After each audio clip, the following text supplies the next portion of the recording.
내 마음이 좋은 말로 왕을 위하여 지은 것을 말하리니 내 혀는 글솜씨가 뛰어난 서기관의 붓끝과도 같도다. 왕은 사람들보다 아름다워 은혜를 입술에 머금으니 그러므로 하나님이 왕에게 영원히 복을 주시도다. 용사여 칼을 허리에 차고 왕이 영화와 위엄을 입으소서. 왕의 진리와 온유와 공의를 위하여 왕의 위엄을 세우시고 병거에 오르소서. 왕의 오른손이 왕에게 놀라운 일을 가르치리이다. 왕의 화살은 날카로워 왕의 원수의 염통을 뚫으니 만민이 왕의 앞에 엎드러지는도다. 하나님이여 주의 보좌는 영원하며 주의 나라의 규는 공평한 규이니이다. 왕은 정의를 사랑하고 악을 미워하시니 그러므로 하나님 곧 왕의 하나님이 즐거움의 기름을 왕에게 부어 왕의 동료보다 뛰어나게 하셨나이다. 왕의 모든 옷은 몰약과 침향과 육개의 향기가 있으며 상하궁에서 나오는 현악은 왕을 즐겁게 하도다. 왕이 가까이 하는 여인들 중에는 왕들의 딸이 있으며 왕후는 오빌의 금으로 꾸미고 왕의 오른쪽에 서도다. 딸이여 듣고 보고 귀를 기울일지어다. 내 백성과 내 아버지의 집을 잊어버릴지어다. 그리하면 내 왕이 내 아름다움을 사모하실지라.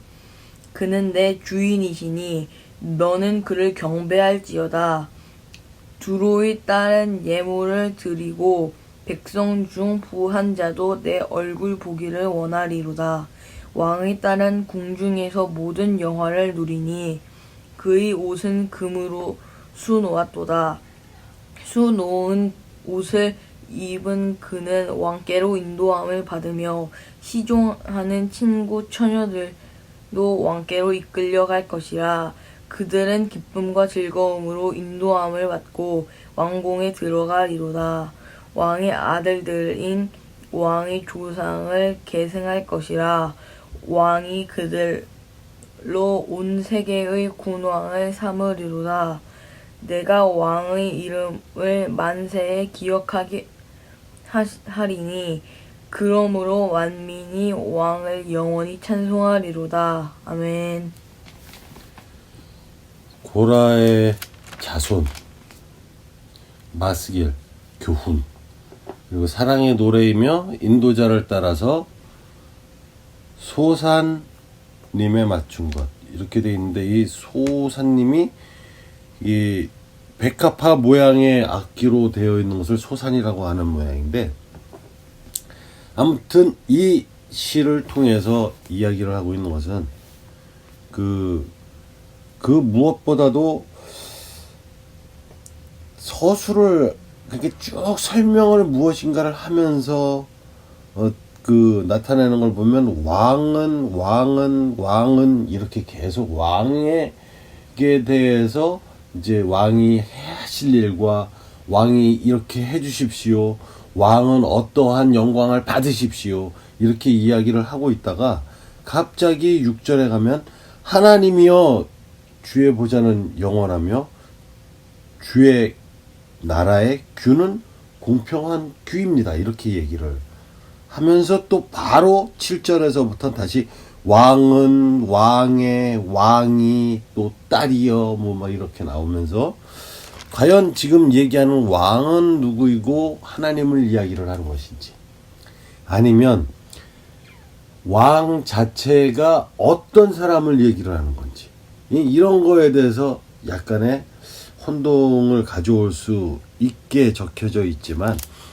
이제 늘 어떤 문제가 있을 때 그 문제가 가지고 있는 본질적인 어떤 그 역할이라든지 그가 가지고 있는 상징성이라고 하는 것이 무엇인가를 살펴보다 보면 이것이 이제 헷갈려진다라고 하는 혼돈을 가져오지 않을 수 있는 좋은 그 기억법이 될 수 있는데, 우선 왕은 단순하게 우리가 생각하는 사람이 왕의 자리에 있는 것이다, 이렇게 생각할 수 있겠지만, 하나님이 다스리고 있는 나라 이스라엘의 왕은 사람들이 하나님한테 왕을 달라고 간청을 해서 왕을 주시기로 하고, 그것을 너희들 스스로 뽑게 하고 그렇게 해서 만들어진 게 왕이기 때문에, 그 왕의 위치는 바로 뭐냐면 백성들을 다스리는 위치. 그리고 하나님의 나라의 백성들은 바로 누구의 가르침과 다스림을 받았냐면 하나님의 다스림을 받던 사람들이었다.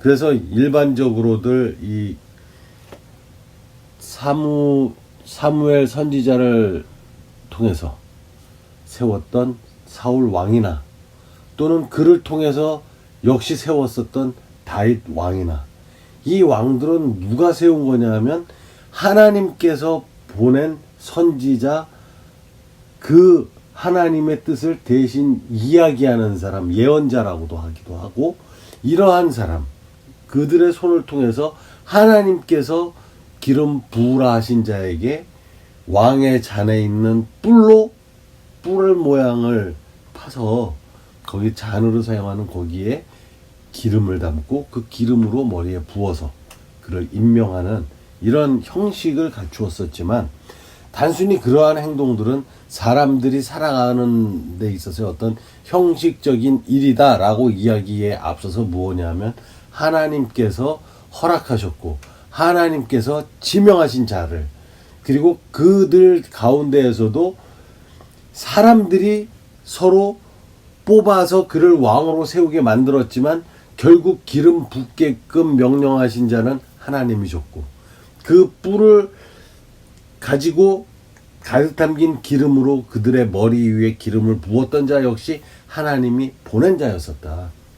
그렇다면 여기에서 왕은 사람들보다 아름답습니다, 이렇게 얘기를 하면, 이 왕은 우리가 알고 있는 뭐 사울이며 또 다윗이며 이렇게 이스라엘의 어떤 그 나라의 왕인 사람, 솔로몬이며 이런 사람인 거로 생각을 할 수도 있겠지만, 그것보다는 오히려 사람들보다 아름답다 라고 얘기를 하는 그 왕은 분명히 사람이 아니신 왕인 것, 이스라엘을 다스려 주시던 왕, 바로 하나님을 이야기하는 것이었구나, 이렇게 생각을 할 수가 있고, 그러므로 하나님이 왕에게 영원히 복을 주시도다, 이렇게 또 얘기를 함으로써 왕은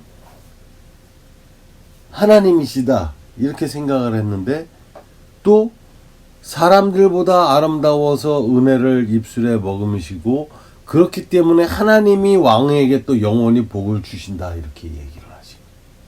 그럼 여기에서 생각을 해볼 수 있는 게, 왕이라는 존재는 사람이 아닌 하나님일 것이다 라고 추측을 해봤는데, 지금 여기에서 2절에서 보면 바로 그러므로 하나님이 왕에게 영원히 복을 주시도다 이렇게 이야기를 해버리거든. 그럼 여기에서 우리가 굳이 이 왕이라고 하는 사람의 신분이 사람이냐 아니면 신이냐, 이것을 추적을 해서 들어가다 보면 바로 예수 그리스도일 수 있지 않겠느냐. 왜 예수 그리스도를 추정할 수 있냐면, 왕은 사람들보다 아름다우니까 사람이 아니고, 또 그 바로 뒤에 은혜를 입술에 머금었기 때문에 입술을 통해서 나오는 건 말이거든. 이 말이라고 하는 것은 예수 그리스도께서 이 땅에 오셔서 많은 사람을 가르칠 때 문자로 가르치신 것이 아니라 말씀으로 가르치셨기 때문에, 바로 예수 그리스도가 행하신 일을 이렇게 2절에 보면 은혜를 입술에 머금으시니, 그렇게 입술에 머금으신 말씀으로 사람들을 가르치고 깨우치고 제자 삼아 오시고, 그리고 그렇게 하셨기 때문에 하나님이 왕에게 영원히 복을 주셨다. 그럼 이 하나님께서 영원히 복을 주실 수 있는 왕은 사람이지만 사람이 아닌 왕은 누구이겠는가? 바로 하나님의 아들이신 예수 그리스도를 왕으로, 우리들의 만왕의 왕으로 삼은 우리들의 입장에서 볼 때 바로 왕이시고, 그리고 하나님이 보내셨기 때문에 또 사람들보다는 더 아름다우신 분이시고, 이렇게 추정을 해볼 수가 있다. 그럼 과연 이것이 망상이겠는가는 좀 더 따져보았을 때 결코 이 말이 사람이시지만 사람 같지 않으신, 신이시지만 또 신이 아니신, 바꿔서 또 얘기를 하자면 신이시기도 하지만 사람이시기도 하신, 온전한 사람이지만 온전한 하나님이신 이러한 존재가 바로 우리들에겐 아주 신비한 존재로 우리들에게 은혜가 또 진리가 충만하신 그 존재, 바로 예수 그리스도다. 그리고 이거를 유대인들이 얘기할 땐 메시아다, 우리를 구원하실 자다, 이렇게 얘기를 하는 존재를 지금 설명을 하고 있는 구절로 보고 있습니다. 그래서 이 절을 보고 그 분은 바로 3절에 보면 용사여 칼을 허리에 차고 왕의 영화와 위엄을 입으소서. 이 용사여는 이제 그를 따르는 사람들, 예수 그리스도를 굳게 믿을 수 없는 그 존재인, 하나님이시기도 하지만 사람이시기도 한 그 존재를 따라가기 위해선 단순한 사람으로, 평민으로 이렇게 마음 편하게 믿고, 지금 현대 세상에서 뭐 근처 마을에 있는 교회에 가서 하나님 안녕하십니까, 나 왔습니다, 주일입니다, 오늘은 우리에게 복을 주십시오, 이렇게 예배를 드리는 이런 모습들은 이 용사의 모습을 가질 수가 없다. 그렇다면 이 하나님이 추구하시고 보내주신 그 예수 그리스도라고 하시는 분을 통해서 우리 인간들에게 주신 아름다운 것들과 또 영원히 복을 주시기 위한 그 복은 무엇이냐면 너희들을 악에서 구해내시는 것. 그 악에서 구해내시는 그 악은 뭐냐면 바로 너희들은 죽어있는 그 죽음에서 살려내시는 것. 그것이 바로 영원히 복을 주시도다 라고 이야기하는 그 말에 숨어있는 바로 예수 그리스도가 가지고 있는 우리들을 향한 키포인트를 이미 주고 또 계시다.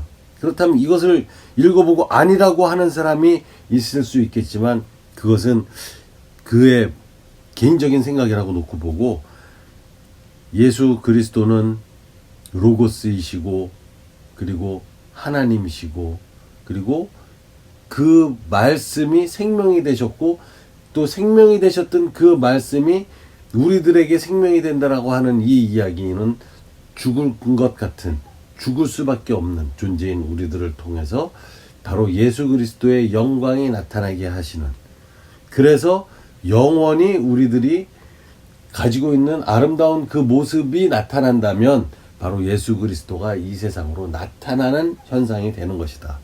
그렇게 되는 것을 우리들에게 끊임없이 나타내주고 그렇다라는 것을 지시해 주는 것은 진리와 온유와 공의를 위하여 왕의 위엄을 세우시고 병거에 오르소서. 왕의 오른손이 왕에게 놀라운 일을 가르치리이다. 왕의 화살은 날카로워서 왕의 원수의 염통을 뚫으니 만민이 왕의 앞에 엎드러지는도다. 하나님이여, 주의 보좌는 영원하며 주의 나라의 균은 공평한 균이이다. 이것은 그 바로 이야기를 했었던 하나님께서 우리에게 구원을 주시기 위해서 완벽한 인간이신 왕을 보내줬고 또 예수 그리스도를 통해서 하나님을 믿게 된 그들을 우리는 이야기를 할 때에 너희들은 세상의 왕이다. 그렇게 해서 너희 각각의 사람들, 예수 그리스도를 받아들이고 사는 사람들은 왕이다라고 이야기를 하고 있고, 그리고 왕들아 고개 들어라, 만왕의 왕이 들어가신다라는 찬양을 통해서 사용된 그 언어들을 놓고 보면 우리들을 다 왕으로 놓고 보고 그 왕들이 머리를 들었을 때에 이 우리들의 왕인 예수 그리스도께서 이제 보좌로 들어가시는 일, 그것이 바로 다시 오셔서 우리를 죄인들과 죄인이 아닌 자들을 심판하시는 그 날에 그렇게 만왕의 왕이 재림하셔서 자리하셔서 그 왕자에 앉으셔서 통치 행위를 하시는데 그 첫 번째 행위가 심판하는 행위를 하신다 라고 하신 그 심판의 날이 왔을 때 그 왕을 우리가 알아볼 수 있는 것은 왕의 규, 왕이 가지고 있는 작은 막대기, 그 왕의 상징, 그것을 이야기를 하는데, 주의 보좌는 영원하고 주의 나라의 규는 공평한 규니이다.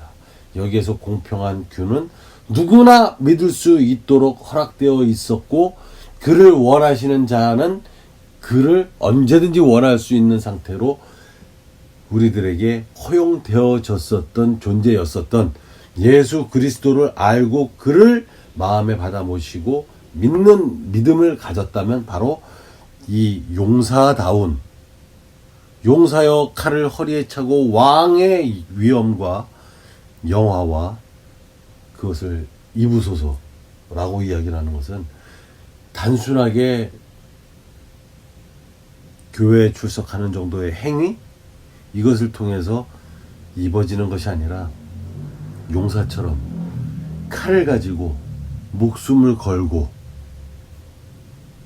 다가갔을 때 그 왕의 위엄이 바로 그 용사에게 입혀질 수 있다라는 것.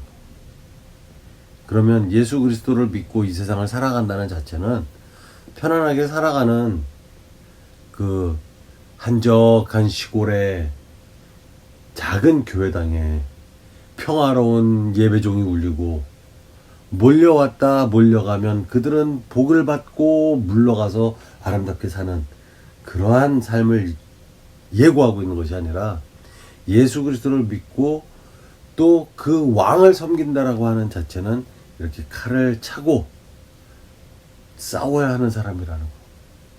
그렇다면 우리는 무엇과 대적해서 싸우는지는 이미 세상을 향해서 싸우고 있고, 세상에서 지금 이 교회를 향해서 핍박하고 있고, 그 다음에 교회의 어떤 예배조차도 방해를 하고 있는 이런 세력들, 그리고 인간이 만들어 놓은 보이지 않는 바이러스라는 존재, 그런 것들을 통해서 인간이 지금 피해를 보고 있고, 그 어려운 환경에서 헤어나지 못하고 있으면서도 결국에는 어디를 핍박을 하냐면 엉뚱하게도 교회를 핍박한다든지, 또 전염병이 돌 수 있는 환경을 만든다고 해서 모이는 사람들을 못 모이게 하는데, 오히려 동성연애자들이나 이런 사람들의 축제라고 하는 뭐 큐어 축제 이런 것들은 허락을 해주면서 예배를 드리는 사람들의 예배 현장은 허락하지 않는 이상한 일들이 벌어지기도 하고, 이거 역시 교회를 다니고 있는 사람들은 싸워야 할 문제이다. 웃으면서 예배를 드릴 그날을 막연히 기다리는 것이 아니고, 인터넷 예배를 통해서, 뭐 영상 예배를 통해서 예배드리고, 우리 모일만 날을 기다려요, 모여서 찬양 드릴 날을 기다려요 라고 생각하면서 살아가야 하는 것이 아니라 칼 들고 싸워야 한다. 목숨 내놓고 싸우는 것이 믿는 사람들이 믿음을 지키는 길인 것이다 라는 것을 여기에서도 암시하고 있는 바가 이렇게 있다. 그리고 왕이라고 하는 그 존재, 하나님을 믿는 백성들을 이끌어가고 있는 왕은 공평한 규를 가지고 있다. 누구에겐 짧고 누구에겐 긴 그런 기준이 아니라 공평하게 똑같은 기준을 가지고 있다. 하지만 세상은 공평하지 않다. 이렇게 공평하지 않은 세상에서 공평하지 않은 대접을 받으면서 살아가고 있는 우리들은 이렇게 공평하지 않다라는 것 자체도 잘 모르는 경우가 많은데, 아무튼 우리들에게 공평한 구원과 공평한 사랑을 약속하신 하나님 아버지 예수 그리스도를 올바로 믿어서 이제 우리가 올바로 하나님의 하라고 명령하신 일을 해낼 수 있는 용사들이 되시기를 축원합니다. 마치겠습니다.